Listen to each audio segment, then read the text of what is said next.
초등부 친구들 안녕하세요. 오늘은 요한복음 4장을 함께 공부해 볼 거예요. 이 세상에는 부자도 있고 가난한 사람도 있고 많이 배운 사람도 있고 조금 배운 사람도 있고 아주 똑똑한 사람도 있고 또 똑똑하지 않은 사람도 있어요. 그렇다면 이런 사람들 중에서 누가 구원을 받을 수 있을까요? 정답은 누구든지예요. 근데 조건이 하나 있는데 그 조건은 바로 예수님을 믿는 거예요. 요한복음 4장 읽고 와서 한번 내용을 살펴보도록 하겠습니다. 제4장. 예수께서 제자를 삼고 세례를 베푸시는 것이 요한보다 많다 하는 말을 바리새인들이 들은 줄을 주께서 아신지라. 예수께서 친히 세례를 베푸신 것이 아니요 제자들이 베푼 것이라. 유대를 떠나서 다시 갈릴리로 가실새 사마리아를 통과하여야 하겠는지라. 사마리아에 있는 수가라는 동네에 이르시니 야곱이 그 아들 요셉에게 준 땅이 가깝고 거기 또 야곱의 우물이 있더라. 예수께서 길 가시다가 피곤하여 우물 곁에 그대로 앉으시니 때가 6시쯤 되었더라. 사마리아 여자 한 사람이 물을 기르러 왔으며 예수께서 물을 좀 달라. 이는 제자들이 먹을 것을 사러 그 동네에 들어갔습니다. 사마리아 여자가 이르되 당신은 유대인으로서 어찌하여 사마리아 여자인 나에게 물을 달라 하나이까? 이는 유대인이 사마리아인과 상종하지 아니함이로라. 네가 만일 하나님의 선물과 또 내게 물 좀 달라는 이가 누구인 줄 알았더라면 네가 그에게 구하였을 것이요 그가 생수를 내게 주었으리라. 주여, 물 기를 그릇도 없고 이 우물은 깊은데 어디서 당신이 그 생수를 얻겠사옵나이까? 우리 조상 야곱이 이 우물을 우리에게 주셨고 또 여기서 자기와 자기 아들들과 짐승이 다 마셨는데 당신이 야곱보다 더 크니이까? 이 물을 마시는 자마다 다시 목마르려니와 내가 주는 물을 마시는 자는 영원히 목마르지 아니하리니 내가 주는 물은 그 속에서 영생하도록 솟아나는 샘물이 되리라. 주여, 그런 물을 내게 주사 목마르지도 않고 또 여기 물 기르러 오지도 않게 하옵소서. 가서 내 남편을 불러오라. 나는 남편이 없나이다. 내가 남편이 없다는 말이 옳도다. 너에게 남편 5이 있었고 지금 있는 자도 내 남편이 아니니 내 말이 참되도다. 주여, 내가 보니 선지자로소이다. 우리 조상들은 이 산에서 예배하였는데 당신들의 말은 예배할 곳이 예루살렘에 있다 하더이다. 여자여, 내 말을 믿으라.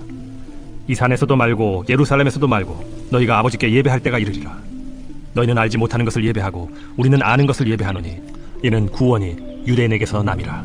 아버지께 참되게 예배하는 자들은 영과 진리로 예배할 때가 오나니 곧 이때라. 아버지께서는 자기에게 이렇게 예배하는 자들을 찾으시느니라.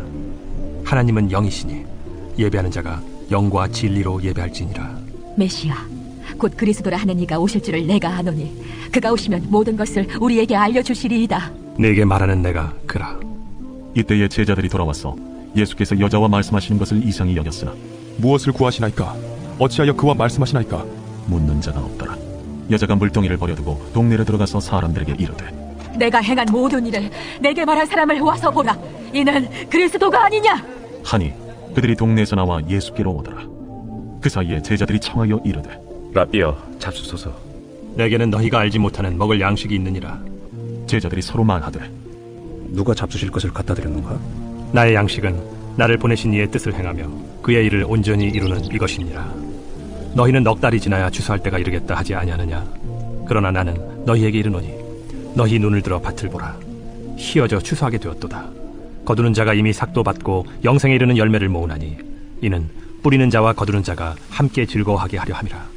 그런즉 한 사람이 심고 다른 사람이 거둔다 하는 말이 옳도다. 내가 너희로 노력하지 아니한 것을 거두러 보내었노니 다른 사람들은 노력하였고 너희는 그들이 노력한 것에 참여하였느니라. 내가 행한 모든 것을 그가 내게 말하였다.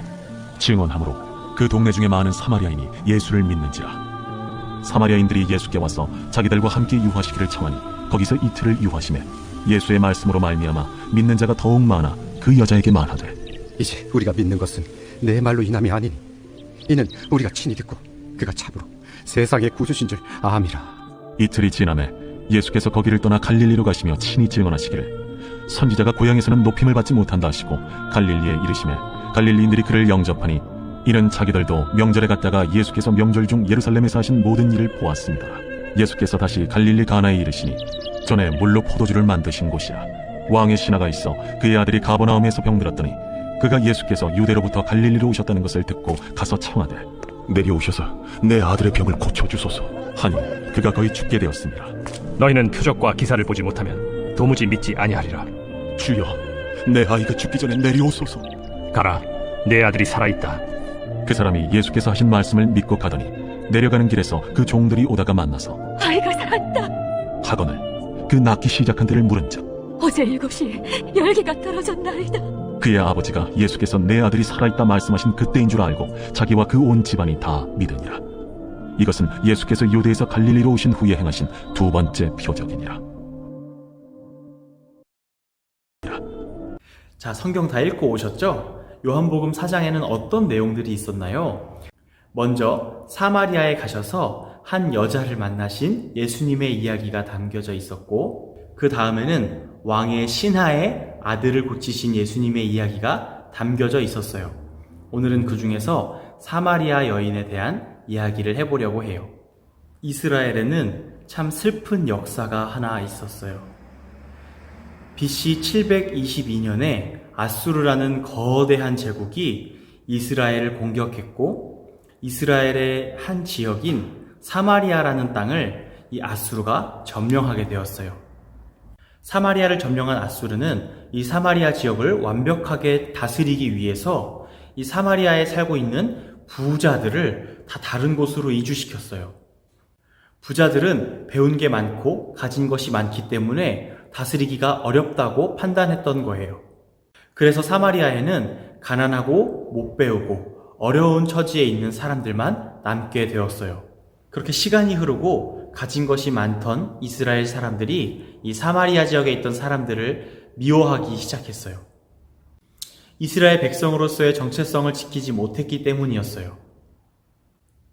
그렇게 더 시간이 흐르고 사마리아 사람들에게도 예배하고 싶은 마음이 생겼어요. 그런데 성전은 예루살렘에만 있었기 때문에 이 사마리아 사람들은 성전이 필요했어요. 그래서 사마리아 사람들만의 성전을 만들게 돼요. 그리고 그렇게 이스라엘과 사마리아는 아주 점점점 더 원수가 되어가고 말았어요. 그러던 어느 날 예수님께서 갈릴리로 가셔야 할 일이 생겼는데, 갈릴리로 가시는 길에 사마리아를 지나가겠다고 말씀하세요. 방금 전에 이야기했듯이 이스라엘 사람들은 이 사마리아 사람들을 아주 싫어해요. 그래서 사마리아 땅으로 지나가지도 않아요. 그런데 예수님께서는 이 사마리아 땅을 지나가시겠다는 거예요. 왜 그러셨을까요? 사마리아에 살고 있는 한 여인이 우물가에 물을 기르러 나왔어요. 그런데 그 시간은 아주 더운 오후 3시쯤이었어요. 보통 사마리아 사람들은 낮에는 아주 덥기 때문에 이른 아침이나 늦은 저녁쯤이 되어서야 물을 기르러 나갔어요. 그런데 오늘 성경에 나오는 사마리아 여인은 아주 뜨거운 낮 시간에 물을 기르러 간 거예요. 그것은 그 여인에게 부끄러운 일이 있었기 때문에 그래요. 그 여인에게는 과거에 5명의 남편이 있었고 지금도 남자가 있어요. 우리가 쉽게 생각할 때 이 여자가 막 바람을 피고 남자를 좋아해서 여러 남편을 데리고 살았다고 생각할 수도 있겠지만, 이스라엘에는 계대 결혼이라는 풍습이 하나 있었는데, 어떤 여자가 남편을 만나서 결혼해서 살고 있는데 남편이 죽으면 그 남편의 동생이나 어떤 관련된 순서에 따라서 이 여자가 또다시 결혼을 하게 돼 있는 그런 법이 있었어요. 그렇다면 이 5명의 남편을 가지고 있고 또 1명의 남자가 있는 이 여인은 어쩌면 5번이나 남편을 잃고 지금 또다시 6번째 결혼을 준비하고 있는 중이었을 수도 있어요. 그러면 이스라엘의 풍습대로 이 여자는 결혼을 한 것인데 왜 부끄러워하고 낮에 아주 더운 시간에 사람들이 없는 시간을 골라서 물을 기르러 나온 것일까요? 한번 생각해 보세요. 잘못한 것이 하나도 없다고 하더라도 이 여자가 결혼을 하면 남편들이 다 죽어요. 첫 번째 남편과 결혼했는데 그 남편이 죽었어요. 그래서 계대 결혼을 통해서 그 남편의 동생이라든지 어떤 친척과 또다시 결혼을 해요. 그런데 그 남편이 또 죽어요. 또다시 결혼을 하고 또 그 남편이 죽어요. 그렇게 5번째 남편까지 죽었어요. 그럼 사람들이 어떻게 생각할까요? 저 여자와 결혼하기만 하면 남편들이 다 죽더라 라고 생각하지 않을까요? 그리고 지금 6번째 결혼을 준비하고 있지만 과연 그 결혼이 쉽게 이루어질까요? 이 여인의 마음속에는 아주 두려운 마음이 있었을 것이고, 이 여인과 함께 사는 사람들은 이 여인을 아주 나쁜 눈초리로 쳐다봤을지도 몰라요. 저 여자랑 결혼만 하면 다 죽는데 저주받은 여잔가 봐. 그렇게 사람들의 손가락질을 받았을지도 몰라요. 그 여자에게는 구원자가 필요했고 인생을 행복하게 살고 싶은 소원이 있었어요. 그날도 사람들의 눈을 피해 뜨거운 낮 시간에 물을 기르러 우물가에 갔어요. 근데 그때 예수님께서 그 우물가에 찾아오세요. 그리고 그 여인에게 이렇게 말을 건네세요. 나에게 물을 좀 줄 수 있습니까? 그러자 그 사마리아 여인은 이상하게 생각해요. 나는 사마리아 사람이고 예수님은 유대인, 이스라엘 사람인데 왜 나한테 물을 달라고 하지? 상종도 하지 않아야 할 텐데 왜 물을 달라고 하지? 라고 생각했을 거예요. 그래서 예수님께 물어요. 당신은 이스라엘 사람인데 왜 나한테 물을 달라고 하십니까? 그러자 예수님은 이렇게 말씀하세요. 당신이 내가 누군지 알았더라면 오히려 나에게 물을 달라고 했을 것입니다. 내가 주는 물은 영원히 목마르지 않을 생수입니다. 라고 말하는 거예요. 이때 이 여자가 예수님께 말해요. 나에게 그 물을 주십시오. 그러자 예수님께서 갑자기 건드리지 말아야 될 곳을 건드리고 질문하지 말아야 될 질문을 해버리세요. 이렇게 말씀하시는 거예요. 가서 네 남편을 데려와라. 이 여자가 굉장히 당황했어요. 그래서 재빨리 대답해요. 저에겐 남편이 없습니다. 예수님께서 말씀하세요. 네 말이 맞아. 너 남편 없지? 너 그 전에 5명 남편이 있었는데 그 남편 다 지나가고 지금 있는 남자도 네 남편이 아니잖아. 그러니까 너에게 남편이 없다는 그 말이 맞아. 그 말을 들은 여자는 깜짝 놀랐어요. 한 번도 만나본 적 없는 한 남자가 내게 찾아와서 나의 과거를 다 알고 있고 지금처럼 인터넷이 있는 것도 아닌데 어떻게 나의 정보를 그렇게 다 알고 있지? 그래서 이 여자는 예수님이 선지자라고 생각해서 예수님에게 질문을 해요. 오랫동안 마음속에 있던 질문, 너무너무 궁금했던 그 질문이 뭐냐면 바로 예배에 관한 질문이었어요. 예루살렘에 성전이 있고 지금 사마리아에도 성전이 있어요. 그런데 이스라엘 사람들은 예루살렘에서만 예배할 수 있다고 말하고 사마리아 사람들은 사마리아에서 예배가 진짜라고 말하고 그렇게 둘이 싸우고 있는데 어느 곳에서 하는 예배가 진짜 예배입니까? 그때 예수님께서 말씀하세요.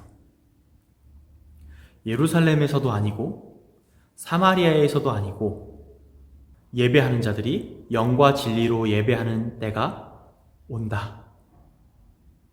근데 그 때가 곧 지금이다. 예배하는 자는 영과 진리로 예배해야 한다. 라고 말씀하세요. 하나님은 영이시기 때문에 예루살렘에만 계신 것도 아니고 사마리아에만 계신 것도 아니고 어디에나 계시면서 예배하는 자들을 찾으신다는 거예요. 그리고 그렇게 예배할 수 있는 때가 오는데 그때는 메시아가 오는 바로 그때예요. 그리고 그 메시아가 바로 예수님이세요. 예수님은 사마리아 여인에게 말씀하세요. 그 메시아가 바로 나다. 그 여인은 자신의 육신의 목마름을 채워줄 물동이를 던져버리고 그 길로 마을로 다시 돌아가서 사마리아 사람들에게 이 예수님을 전해요. 우리가 그토록 기다렸던 메시아가 왔다고 가서 외쳐요. 이 사마리아 여인은 메시아가 오기를 간절히 기다리고 있었던 거예요. 우리 친구들은 많은 것을 가지고 있나요? 아니면 가진 것이 없어서 마음이 좌절이 되나요? 많은 것을 가진 사람과 가진 것이 없는 사람 중에 누구에게 예수님이 필요할까요? 정답은 둘 다예요. 이 세상에서 아무리 많이 가지고 목마르지 않고 배부르게 산다고 하더라도 영원히 목마르지 않을 생수가 필요해요. 이 세상에서 가진 것 없이 평생 살았다고 할지라도 그 사람에게도 필요한 것은 이 세상의 물질과 이 세상의 배부름이 아니라 영원히 목마르지 않을 생수예요. 그 생수를 가져다 주시는 분, 그분은 바로 예수님이시고 그 생수가 바로 예수님이세요. 오늘 이 요한복음 4장 말씀을 통해서 우리의 생수이신 예수님에 대해서 한번 나눠봤어요. 누구든지 그 예수님께 나아가는 사람은 영원한 생명을 얻는다는 사실을 기억하고 하나님을 예배하는 우리 모두가 되기를